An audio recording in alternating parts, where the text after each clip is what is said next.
রিপোর্টের বাইরে আরো অসংখ্য ধর্ষণের ঘটনা ঘটে এবং সেগুলার বিচার প্রক্রিয়ায় গিয়ে মাত্র বিচার হয় একটি মাত্র ধর্ষণ। তাহলে আবার হিসাব করেন 1018 আর 1, এই বড় একটি সংখ্যা শিশুকে আমরা প্রতি বছর হারাচ্ছি এবং বিকৃত একটা চর্চা থেকে যায় শিশুকে শুধু ধর্ষণ নয়, ধর্ষণ করে হত্যাও করে ফেলে।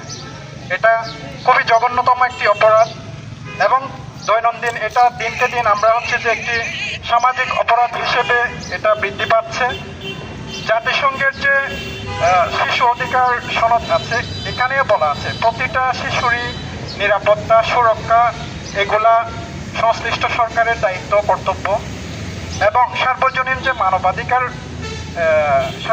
মানবাধিকারের স্বীকৃত ঘোষণা আছে এখানেও 5 নম্বর আর্টিকেল বলা আছে যে শিশুদের প্রতি যৌন অত্যাচার, নিকৃষ্ট এবং নিষ্ঠুর নির্যাতন এগুলা করা টোটালি আইন বিরুদ্ধ। তো আমরা সরকারকে অনুরোধ করব প্রতি বছর এই যে অসংখ্য বড় একটি সংখ্যার শিশুকে আমরা হারাচ্ছি, একজন মানুষ হিসেবে, বিবেকবান মানুষ হিসেবে শিশুরা এমনি ভালনারেবল কমিউনিটিতে তারা পড়ে।